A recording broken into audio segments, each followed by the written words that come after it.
கெரியரில் அரசு உத்தியோகம் கிடைக்குமா அப்படிங்கிறது இருக்கு. நீங்கள் பிறக்கிறப்ப உங்களோட ஜாதக அமைப்பு எப்படி இருந்தது, எந்தெந்த டிகிரியில் எந்தெந்த கிரகங்கள் அமைஞ்சிருக்குதுங்கிறத நமக்கு முதல் வேலையா தொழிலா அப்படிங்கிறது நம்ம பார்க்கும் பொழுது அது மாதிரி ஸ்டோரி எழுதுறது, ஒரு கிரியேட்டிவாக பண்ணுறது, புக்ஸ் எழுதுறது, அக்கௌண்ட்ஸ் ரிலேட்டடு, மெடிக்கல் ரிலேட்டடு, அரசு உத்தியோகத்துக்கு போகணும்னு ஆசையாகி அதுக்கு வேணுங்கிற competitive exams like group 1, group 2, group 3, group 4, வெளிமாநிலம் போகக்கூடிய அமைப்புகள் இருக்கா, 12 பாவத்தில் 9 கிரகங்கள் 27 நட்சத்திரத்தில் எந்தெந்த டிகிரியில் வந்து படர்ந்து.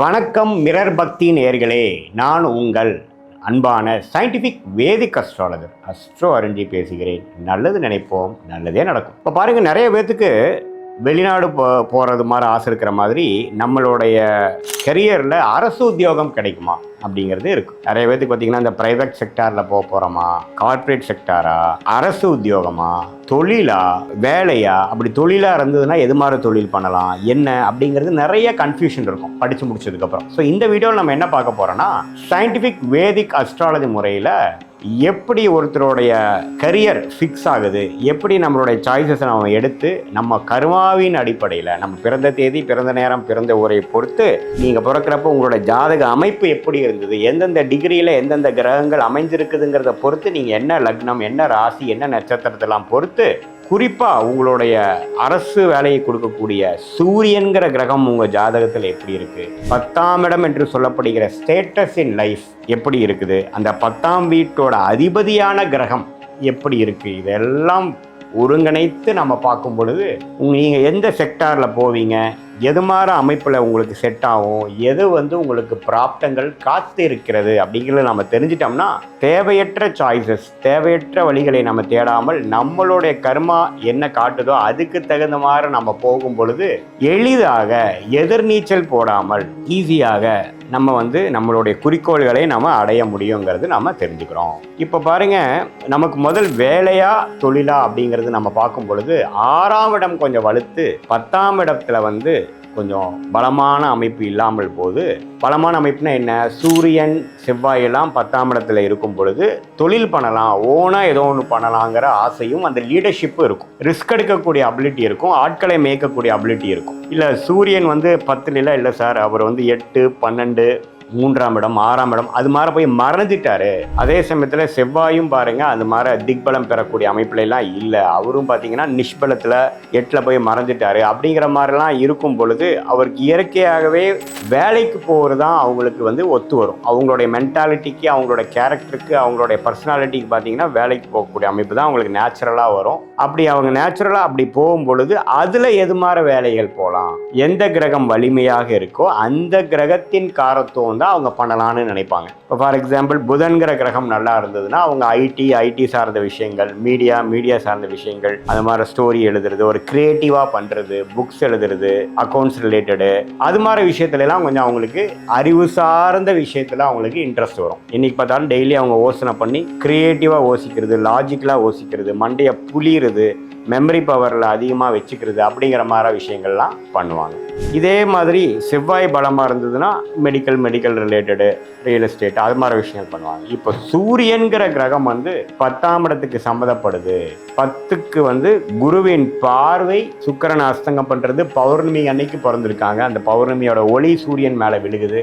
அது மாதிரி நல்ல அமைப்பில் சூரியன் தான் அதிக திருட்பலம் உள்ள ஒரு கிரகமாக அவரோட ஜாதகத்தில் இருக்குது அப்படின்னா அவருக்கு இயற்கையாகவே அரசு உத்தியோகத்துக்கு போகணும்னு ஆசையாகி அதுக்கு வேணுங்கிற competitive exams like group 1, group 2, group 3, group 4, அப்புறம் டிஎன்பிசியில் வந்து அடுத்தபடியாக யூபிஎஸ்சி அது மாதிரி எக்ஸாம், டிஎன்பிசியாக இருந்தாலும் சரி, குரூப் யூபிஎஸ்சியாக இருந்தாலும் அது மாதிரி கவர்மெண்ட் எக்ஸாம்ஸ் எழுதக்கூடிய ஒரு ஆர்வம் அவங்களுக்கு வரும். அதுக்கு மெனக்கெட்டு ப்ரிப்பேர் பண்ணக்கூடிய தைரியமும் அந்த உத்வேகமும் அவங்களுக்கு கிடைக்கும். அப்புறம் அவங்க ஜாதகத்தில் புதனும் ஓரளவுக்கு வலிமையாக இருக்கிறப்ப தான் அவங்க அது மாதிரி அனாலிட்டிக்கல் அதெல்லாம் கிளியர் பண்ணக்கூடிய அமைப்புகள், இன்டர்வியூ ப்ராசஸ்லாம் கிளியர் பண்ணக்கூடிய அமைப்புகள்லாம் அவங்களுக்கு வரும். ஸோ சூரியன் மிகவும் திருட்பலத்தோடவும் புதன் மிகவும் நன்றாக இருக்கும் பொழுது அடுத்தடுத்த திசைகள்லாம் யோக திசைகளாக வரும் பொழுது, நல்லா அந்த லக்னத்துக்கு யோகமான திசைகளாக வரும் பொழுது, ஏன்னா அரசு உத்தியோகம் கிடைச்சதுன்னா நம்ம யோகமாக இருப்போம் இல்லைங்களா. நமக்கு ஏன் எல்லாரும் அரசு உத்தியோகம் எதிர்பார்க்குறாங்க, என்ன ஆனாலும் நமக்கு மாத சம்பளம் வந்துடும், அதுக்கப்புறம் பென்ஷன், அது மாதிரி சில பெனிஃபிட்ஸ்லாம் இருக்குது இல்லைங்களா, அதுதான் நம்ம எல்லாரும் விரும்பி பண்ணுறோம். அப்புறம் அதிகாரம் கிடைக்குது, அது மாதிரி விஷயங்கள் இருக்குது. ஸோ அப்படிங்கிறப்ப உங்கள் ஜாதகம் யோக ஜாதகமாக இருக்கும் பொழுது தான் உங்களுக்கு அது கிடைக்குங்கிறது இருக்கு இல்லையா. ஸோ அப்படிங்கிறப்ப 25 வயசுக்கு மேலே அடுத்தடுத்த திசைகள் நீங்கள் ட்ரை பண்ணுற டைம்லேருந்து ஒரு 2 வருஷம் 3 வருஷத்துக்கு அப்புறம் டிரான்ஸ்ஃபரபுளான ஒரு ஜாப் இருக்கிற மாதிரி ஒரு திசை வருதா, 3 வருஷத்துக்கு கூட இடம் மாற மாதிரி அமைப்புகள் இருக்கா, சூரியன் சம்பந்தப்பட்ட திசைகள் வருதா, அதிகாரத்தை செய்யக்கூடிய திசைகள் வருதா, அரசு உத்தியோகத்துக்கு தகுந்த திசைகள் வருதா, யோகமான திசைகள் வருதாங்கிறத நம்ம வந்து நம்மளுடைய அனுபவத்தில் பலாயிரக்கணக்கான ஜாதகம் பார்த்த அமைப்பில் இதையே நம்ம தெளிவாக ஒன்று ஒன்றா நம்ம பார்க்கும் பொழுது நமக்கு அமைப்புகள் எப்படி இருக்குது, சாதகமாக இருக்கிறதா, எப்போ நமக்கு கிடைக்கும், எந்த மாதிரி துறையில் நம்ம போவோம், அதாவது ரெவென்யூ இன்ஸ்பெக்டர், தாசில்தார், அது மாதிரி மக்கள் சேவை மாற அமைப்பில் சனியோட அமைப்பு வெறுத்து போகிறோமா, அல்லது ஐஆர்எஸ் என்று சொல்லப்படுகிற இன்கம் டேக்ஸ், ரெவென்யூ டிபார்ட்மெண்ட், அது மாதிரி ஃபினான்ஷியல் செக்டாரில் நம்ம போகிறோமா, எது மாதிரி ஒரு விஷயத்துக்குள்ளே போகிறோங்கிறத இன்னுமே நம்ம ஃபைன் டியூன் பண்ணி பார்க்கும் பொழுது நமக்கு அரசு உத்தியோக வேலைகள் இருக்கா இல்லையா அப்படிங்கிற மாதிரி அமைப்புகளும் நம்ம தெளிவாக பார்த்து அதுக்கு தகுந்த மாதிரி முடிவுகளை வாழ்க்கை எடுத்து பண்ணலாம். சில பேர் பார்த்தீங்கன்னா சூரியன் ரொம்ப கெட்டிருக்கும், சனியோட சேர்ந்துருக்கும், ராகுவோட சேர்ந்துருக்கும், கேதுவோட சேர்ந்துருக்கும், 8ஆம் இடத்துல போய் மறைஞ்சிருக்கும், எந்த ஒளியும் இருக்காது. அதே சமயத்தில் 10ஆம் இடத்துல அந்த அரசு உத்தியோகத்தை கொடுக்கக்கூடிய அமைப்புகள் இருக்காது. சிம்மம் என்று சொல்லப்படுகிற அரசு கொடுக்கக்கூடிய கிரகத்தில் சனி ராகுலாம் இருந்து அந்த அரசு விஷயத்துக்கு பாதகமான அமைப்பாக இருக்கும். ஆனால் அவங்களுக்கு என்னென்னா ட்ரை பண்ணுவோன்ட்டு அவங்க வேலையில் இருக்கக்கூடிய ஒரு ஜாப், ப்ரைவேட் செக்டர் ஜாபை ரிசைன் பண்ணிட்டு இதில் ஒரு 2 வருஷம் 3 வருஷம் மெனக்கிடுவாங்க. அதுக்கப்புறம் பார்த்தீங்கன்னா விரக்தி அடைஞ்சு வரும்பொழுது ஐயோ இவங்களோட ஜாதகத்தில் அப்படி இல்லையே, இதுலேயே தான் கண்டினியூ பண்ணு சொல்லிட்டு அதுக்கப்புறம் அவங்க வந்து ப்ரைவேட் செக்டரில் போவாங்க. ஸோ இது மாதிரி அமைப்புகள்லாம் தவிர்க்கிறதற்கு முதலே உங்களுக்கு அந்த இருக்காங்கிறத என்கரேஜிங்காக, நம்ம யாருக்கும் பார்த்தீங்கன்னா டிஸ்கரேஜிங்காக வந்து இருக்கக்கூடிய நல்லா வரக்கூடியவரை போய் டிஸ்கரேஜ் பண்ண போகிறது இல்லை.